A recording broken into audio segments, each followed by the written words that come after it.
Halo guys, balik lagi di channel Cerita Dani. Pada kesempatan kali ini, kita akan terbang jauh ke Eropa bagian utara, ya, tepatnya di negara Swedia, di mana negara ini sekarang dipimpin oleh seorang raja dan seorang perdana menteri untuk pemerintahannya, ya. Dan seperti yang kita tahu juga, Swedia beribu kota di kota Stockholm, ya. Nah, di kota Stockholm ini terjadi suatu peristiwa, ya, yang sangat menggemparkan dunia pada saat itu, ya, dan yang akhirnya menjadi satu acuan, kalau bisa dibilang penyakit juga nggak mungkin, kelainan, ya, psikologis dari seseorang, yaitu Stockholm Syndrome.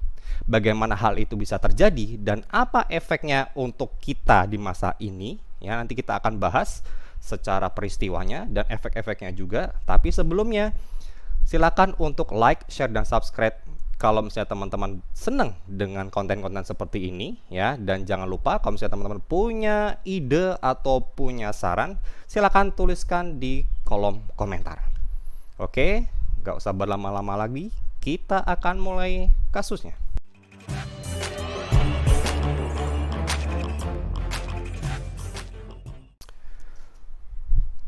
Oke guys, ya.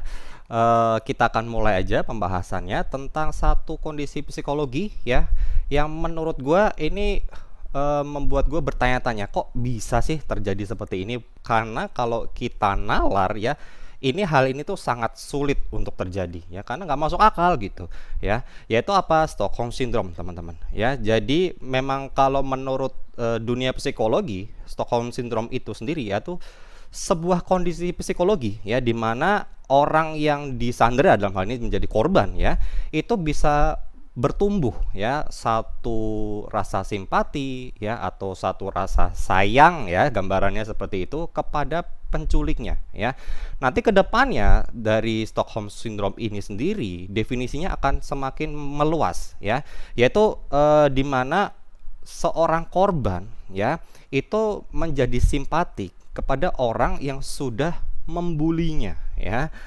Kan kalau kita berpikir secara logis itu hal yang sangat-sangat sulit terjadi, tapi itulah kenyataan yang terjadi, ya. Jadi hal-hal ini tidak cuma terjadi di saat terjadi yang namanya penculikan, ya. Juga ini terjadi di saat adanya yang namanya pelecehan, ya, terus juga ada teror, ya, juga ada di saat diskriminasi, ya. Hal-hal ini juga sekarang marak sekali terjadi, ya, merasa teropresi, ya, ditekan, ya, tetapi malah merasa simpati, ya, kepada orang yang sudah melakukan tekanan tersebut, ya. Jadi kalau menurut di bidang psikologi, ya, dari hal yang sudah saya dapat, ya, dari beberapa jurnal. Jadi Stockholm Syndrome ini sendiri terjadi akibat rasa putus asa dan frustasi yang sangat mendalam, ya, dari sisi korbannya. Lalu juga sisi korban juga merasa kecewa terhadap polisi atau pihak-pihak yang bersangkutan. Kenapa mereka tidak memperjuangkan saya dengan lebih kuat lagi, ya. Di saat mereka merasa kecewa, ya, hal ini yang menjadi satu pintu masuk, ya, bagi para penculik, ya, atau penjahat, ya, untuk menanamkan suatu rasa simpatik kepada para korbannya, ya. Mungkin di saat terjadi penculikan itu, ya, atau di saat terjadi satu kekerasan itu, pihak dari orang yang melakukan kekerasan, ya, atau penculikan, ya, memperlakukan suatu hal atau suatu sikap atau menunjukkan suatu sikap yang membuat si korban ini menjadi simpatik, ya. Dan itu yang akhirnya ke depannya menjadi pupuk, ya, yang akhirnya nanti rasa itu semakin membesar di sisi korbannya, ya. Lalu di mana sih hal ini bisa berawal, ya? Jadi Stockholm Syndrome ini, ya, itu dicetuskan pertama kali, ya, oleh seorang kriminolog dan psikiater dari Swedia bernama Nils Bejerot tahun 1973. Dan dari namanya aja sudah ketahuan, ya, Stockholm Syndrome. Dan ini berawal mula dari kota Stockholm, yaitu berawal dari sebuah perampokan, ya, yang terjadi di pagi hari di tanggal 23 Agustus 1973. Dilakukan oleh seorang Jan Erik Olsson, ya, seorang warga negara Swedia, ya, di mana dia tiba-tiba masuk ke Sveriges Kreditbank di Stockholm, ya. Jadi dia masuk ke bank tersebut dan tiba-tiba menembakkan senjata machine gun-nya yang tadinya sudah dia simpan di dalam jaketnya, ya.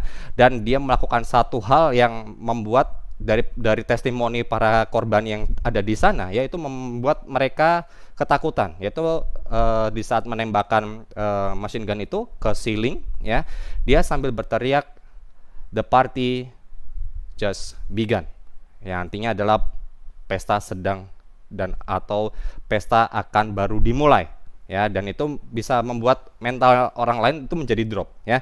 Dan Olson ini sendiri adalah seorang kriminal yang sebelumnya sudah dijatuhin hukuman, ya. Jadi sudah residivis lah, ya, gambarnya seperti itu. Dan dalam prosesnya, ya, Olson ini membawa 4 orang sandera, ya, dari karyawan dari Sveriges Credit Bank ini, ya, dan memasukkan mereka ke dalam berangkas, ya. Jadi memang Olson ini memang ahli berangkas juga, gambarannya seperti itu.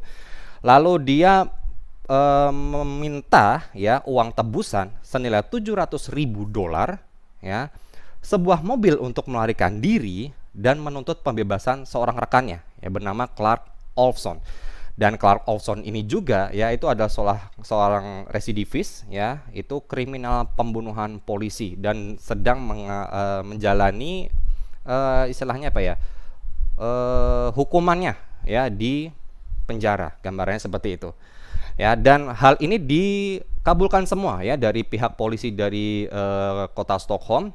Tapi ada satu hal, ya, yang diminta oleh Olofsson yang tidak dikabulkan, yaitu Olofsson meminta dia diperbolehkan untuk kabur dengan membawa 4 orang sanderanya, ya, karena dia khawatir di saat dia kabur dia akan ditembaki, ya. Jadi dia berpikir, dengan saya membawa 4 orang korban ini, 4 orang sandera ini, saya akan lebih aman, ya, karena kan ada jaminannya, gambarannya seperti itu, ya. Nah, yang mengakibatkan ini terjadi tarik ulur, ya, antara si Olofsson dan dari pihak polisi dan pemerintahan, ya, karena waktu saat itu, ya, pemerintahan juga lagi disibukkan dengan urusan-urusan birokrasi di dalam negeri yang cukup banyak, ya. Oke, dan selama 6 hari tarik ulur itu, 4 orang sandera itu disimpan, ya, atau mereka dimasukkan ke dalam berangkas, ya.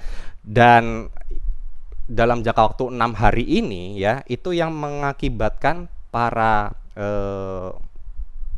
tahanan ini itu tumbuh ada rasa-rasa simpatik kepada para penyanderanya, karena memang, ya, dia dari testimoni para korban sanderanya ini, ya, itu dari pihak Olofsson dan pihak Olson itu mereka menunjukkan sisi gentleman-nya mereka, ya, dan itu yang akhirnya membuat mereka menjadi simpatik kepada para penyanderanya sendiri. Dalam hal ini di satu titik, ya, Olson memberikan jaketnya kepada Kristin Emmark, ya, itu salah satu sanderanya, itu saat kedinginan, ya. Jadi bisa dibayangkan, ya, kapan lagi dan di mana lagi, ya, ada seorang penyandera yang memberikan jaketnya kepada sanderanya, ya. Lalu di saat si Kristina ini juga mengalami yang namanya mimpi buruk, ya, Olson itu datang untuk menenangkannya, ya. Jadi Kristin ini merasa, oh, ada orang yang melindungi saya dan peduli dengan saya, ya. Bahkan Olson itu juga memberikan pelurunya, ya, kepada Kristin agar Kristin ini merasa aman, ya. Ini kan tindakan yang gila banget gitu, ya.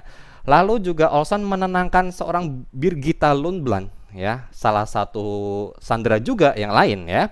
Itu di saat si Birgitta ini kesulitan untuk menelpon keluarganya, ya, jadi ditelepon nggak diangkat-angkat seperti itu, ya. Si Olson ini datang dan menenangkan Birgitta, udah tenang, ya, kamu nggak usah panik, kamu nggak usah bingung, coba terus aja, pasti akan diangkat di satu titik, ya. Jadi bisa kebayang dong, ya, kapan lagi ada seorang penyandera yang menyemangati sanderanya untuk menelpon keluarganya, ya. Itu benar-benar kalau menurut gua pribadi ini sesuatu yang extraordinary sekali, ya. Lalu juga ada sandera lainnya, yaitu seorang Elizabeth Oldgren, ya. Jadi dia mengeluh kepada 2 orang penyanderanya bahwa dia menderita sebuah penyakit yang namanya klaustrofobia. Claustrophobia ini buat info teman-teman semua ya, itu adalah satu kondisi di mana merasa panik, merasa takut di saat berada di tempat tertutup atau tempat yang sempit ya.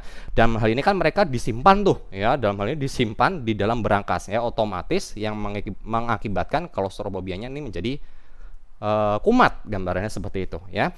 Dan akhirnya oleh si Olson ini, Elizabeth Olgren diperbolehkan untuk keluar dari berangkas ya. Jadi bisa dibayangkan lagi disekap tapi diperbolehkan untuk keluar. Walaupun ya dalam prakteknya ya si Elizabeth ini diikat kakinya ya, dan seperti diberikan tali seperti itu, seperti tali anjing lah ya. Jadi cuma dikasih jarak beberapa meter di mana si Elizabeth ini bisa keluar dari berangkasnya untuk mengatasi penyakit claustrophobia-nya ya, gambarnya seperti itu.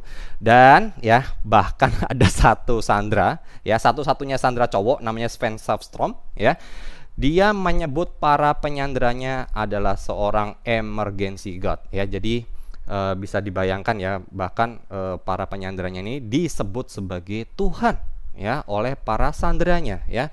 Jadi ini satu kondisi psikologis yang sangat bertolak belakang pada gimana harusnya itu terjadi ya. Karena kalau kita nalar kan harusnya sandera itu sangat benci dengan para penyanderanya, tapi pada kenyataannya ya yang terjadi adalah mereka tumbuh rasa simpati kepada para penyanderanya ya. Nah, di hari-hari berikutnya hal ini akan semakin dan semakin bertumbuh ya, dan hal ini ditunjukkan salah satunya adalah para sandera ini mulai memanggil penyanderanya dengan nama depan ya. For your info, kalau misalnya di dunia barat kalau sudah memanggil nama depan itu artinya sudah akrab sekali ya, sudah, kalau teman sudah dekat sekali ya. Kalau misalnya itu bisa dianggap sebagai keluarga, atau misalnya dianggap sebagai kalau misalnya kita menyukai seseorang ya, itu sudah memanggil nama depan ya. Jadi hal ini sudah mereka lakukan ya. Dan pada satu titik bahkan mereka lebih takut kepada polisi ya, kepada para penyelamatnya dibanding dengan para penyanderanya. Ini kan halnya sudah cukup absurd ya. Dan bahkan Kristin Enmark itu diberikan satu kesempatan untuk menelpon Perdana Menteri Swedia pada saat itu, yaitu seorang Olof Palme ya. Di telepon itu seorang Kristin itu menegaskan bahwa mereka lebih mempercayai penyanderanya daripada mempercayai polisi ya. Jadi mereka lebih takut di saat nanti polisi datang dan polisi menggerebek mereka, dan polisi akhirnya akan menembak mereka ya, karena polisi ingin membebaskan mereka. Tapi saya juga kita agak susah ya nerima logiknya dari mana ya, karena kan kalau namanya polisi masuk dan menyerbu itu kan untuk membebaskan mereka, tapi mereka malah takut untuk ditembak ya. Jadi mereka itu memposisikan seolah-olah mereka itu seorang pencuri juga ya. Jadi logiknya sudah mulai terubah di situ ya, sudah mulai shifting. Dan di saat genting ya, jadi di saat genting ada di satu titik ya, di mana itu polisi sudah berhasil mendesak dari sisi Olofsson dan Olsson ya. Si Olsson ini istilahnya counter attack ya, melawan balik dengan mengancam para polisi bahwa dia akan menembak kaki Sven. Sven ini adalah satu-satunya sandera yang cowok, yang tiga adalah tiga orang cewek ya. Dan yang lebih mind blowing lagi, di saat Olsson itu mengancam Sven ya untuk menembak kakinya, tiga orang sandera yang lain yang cewek itu malah mendorong Olsson untuk melakukannya ya. Dan mereka malah mengencourage si Sven bahwa udah tenang aja, cuman kaki doang kok gitu. Nothing special kata dia. Ini kan udah gila banget gitu. Jadi mereka siap mengorbankan diri mereka untuk para penyanderanya ya. Tapi akhirnya setelah 130 jam penyanderaan ya, 130 jam penyanderaan kurang lebih 6 hari ya. Itu malam tanggal 28 Agustus 1973, polisi akhirnya memompa gas air mata ya ke dalam gedung tersebut yang memaksa para penyandera untuk menyerahkan diri.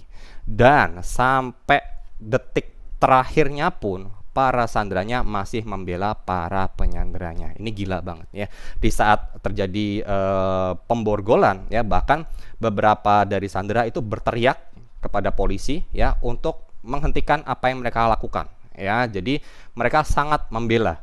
Bahkan di saat persidangannya ya, polisi ini sudah istilahnya membriefing ya para saksi atau para sandranya ini untuk memberatkan si Olson dan Olofsson. Tapi mereka menolaknya ya, dan mereka lebih memilih untuk membela mereka ya. Ini kan gila banget gitu ya.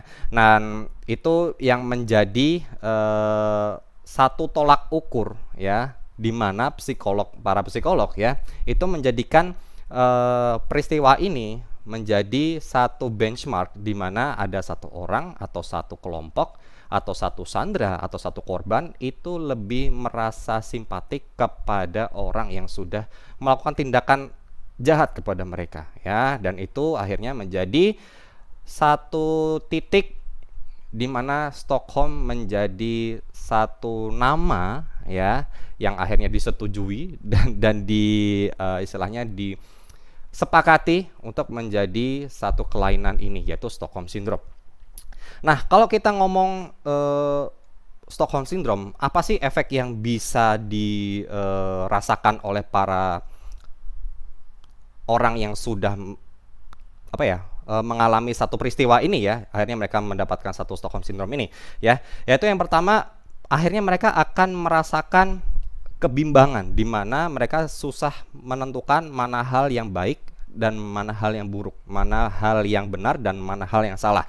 Mereka jadi merasa bimbang, apakah keputusan yang saya ambil ini benar atau tidak, gambarnya seperti itu. Lalu juga pada akhirnya di beberapa kasus ya, si Sandra ini mempunyai personal affection kepada kriminalnya ya. Jadi ada rasa cinta, ada rasa sayang, atau bahkan rasa ingin memiliki, gambarnya seperti itu. Lalu juga di beberapa orang yang mengalami Stockholm Syndrome ini dalam hari-harinya itu akan mengalami namanya mimpi buruk ya, karena akan terus masuk ke dalam bawah sadarnya dia ya.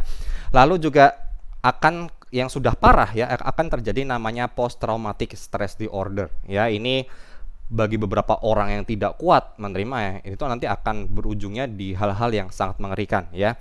Dan yang lebih lebih mengerikan lagi di beberapa nanti kita akan bahas ya, ada satu kasus di mana si Sandra ini akhirnya ikut menjadi kriminal juga ya. Nah, kalau misalnya kita ngomong dan kalau Stockholm Syndrome ini apakah beneran terjadi di dunia ini? Ini gue kasih contoh aja beberapa kasus ya, selain tadi perampokan bank tadi di kota Stockholm ya. Walaupun hanya 8% ya. Jadi dari seluruh kejadian kriminal itu kesempatan untuk menjadi Stockholm Syndrome itu hanya 8% ya. Jadi cukup kecil, tapi 8% ini yang harus menjadi perhatian kita ya. Yang pertama ada Natasha Kampusch ya, yaitu diculik saat kecil tahun 1998. Tapi dia akhirnya menjadi jatuh cinta kepada penculiknya ya. Dan ada satu hal yang lebih gila lagi ya. Penculiknya ini akhirnya dijatuhi hukuman mati ya. Tetapi si Natasha ini masih menyimpan foto penculiknya di dompetnya ya. Dan yang lebih parah lagi, bahkan si Natasha Kampusch ini membeli rumah di mana saat dia diculik ya. Jadi seperti memori indahnya dia, dan dia tidak ingin hilang begitu saja. Ini kan ini gila banget ya. Lalu ada juga Patty Hearst ya, ini yang sangat terkenal juga. Banyak orang yang salah sangka ya, dikira Stockholm Syndrome ini awalnya dari Patty Hearst ini, padahal Stockholm Syndrome ini aslinya adalah dari heist atau dari pencurian dari Stockholm Bank ini ya. Patty Hearst ini diculik oleh sekelompok teroris ya tahun 1974. Tapi yang lebih gilanya lagi, Patty Hearst ini akhirnya ikut organisasi teroris tersebut karena dia sudah diblurkan ya oleh nilai-nilai mana yang benar dan mana yang salah ya. Dan ini sempat menggegerkan dunia pada saat itu, karena Patty Hearst ini adalah salah satu orang yang dia adalah seorang anak dari orang yang cukup terpandang ya. Jadi cukup mind blowing pada saat itu. Otomatis soalnya Patty Hearst karena dia otomatis sudah dipikir menjadi seorang yang well educated ya, tapi tetap bisa kena Stockholm Syndrome. Lalu juga ada Mary McElroy ya, yaitu diculik pada tahun 1933 ya, jadi jauh sebelum Stockholm Syndrome ini ya. Tapi mengaku para penculiknya itu hanya pengusaha. Jadi dia diculik di saat penculiknya ini ditangkap, dan dia testimoni untuk si penculiknya ini, dia bilang penculiknya itu hanya seorang pengusaha ya. Bahkan di saat si penculiknya ini di penjara, dia mengunjungi penjara secara periodik ya. Jadi benar-benar dikunjungi terus ya. Bahkan di satu titik yang akhirnya si Mary McElroy ini sampai bunuh diri, teman-teman ya. Ini kan gila banget ya, sampai bunuh diri. Dan ada satu note ya yang akhirnya membuat para ilmuwan dan para psikolog ini putar otak habis-habisan, yaitu adalah 4 penculikku mungkin orang terakhir di dunia yang tidak menganggapku sebagai orang bodoh. Kamu sudah mendapatkan hukuman matimu, jadi berikan mereka kesempatan. Jadi si Mary McElroy ini lebih memilih dia yang mendapatkan hukuman mati ya daripada para penculiknya. Ini sudah satu step Stockholm Syndrome yang lebih tinggi lagi ya. Jadi itulah pembahasan kita pada video kali ini tentang Stockholm Syndrome ya, tentang sejarahnya dan efek-efeknya yang bisa diakibatkan oleh kelainan psikologis ini ya. Jadi di saat nanti mungkin di lingkungan kita ya, atau misalnya di keluarga kita ada orang-orang yang mengalami hal-hal seperti ini, secepatnya dibawa ke psikolog, karena hal ini akan bisa menjadi entah akan lebih buruk ke depannya atau mungkin akan mengubah sudut pandang orang tersebut ya. Jadi kita harus lebih care ya, dan lebih aware kepada orang-orang terutama di sekitar kita yang mungkin sedang ya dalam proses mengalami hal-hal seperti ini, atau hal bullying ya, atau mungkin pelecehan ya. Mereka itu harus kita tolong, teman-teman ya. Jadi itu yang bisa gue bahas pada video kali ini ya. Terima kasih sudah mendengarkan. Jangan lupa untuk like, share, dan subscribe, karena kedepannya kita akan bahas banyak hal ya di seluruh dunia, di setiap kota ya. Apa hal yang menarik di negara itu akan kita bahas ya. Buat lo yang punya ide apa yang perlu gue bahas di video-video gue, silakan untuk tulis peristiwa atau mungkin folklore yang minta lo tulis. Tapi tolong jangan horor ya. Gue nggak akan ngebahas horor karena itu sudah punya orang lain ya, sudah punya YouTuber yang lain. Jadi mereka yang lebih ahli, dan gue nggak ahli masalah horor ya. Jadi gitu aja. Terima kasih sudah mendengarkan. See you on the next journey guys.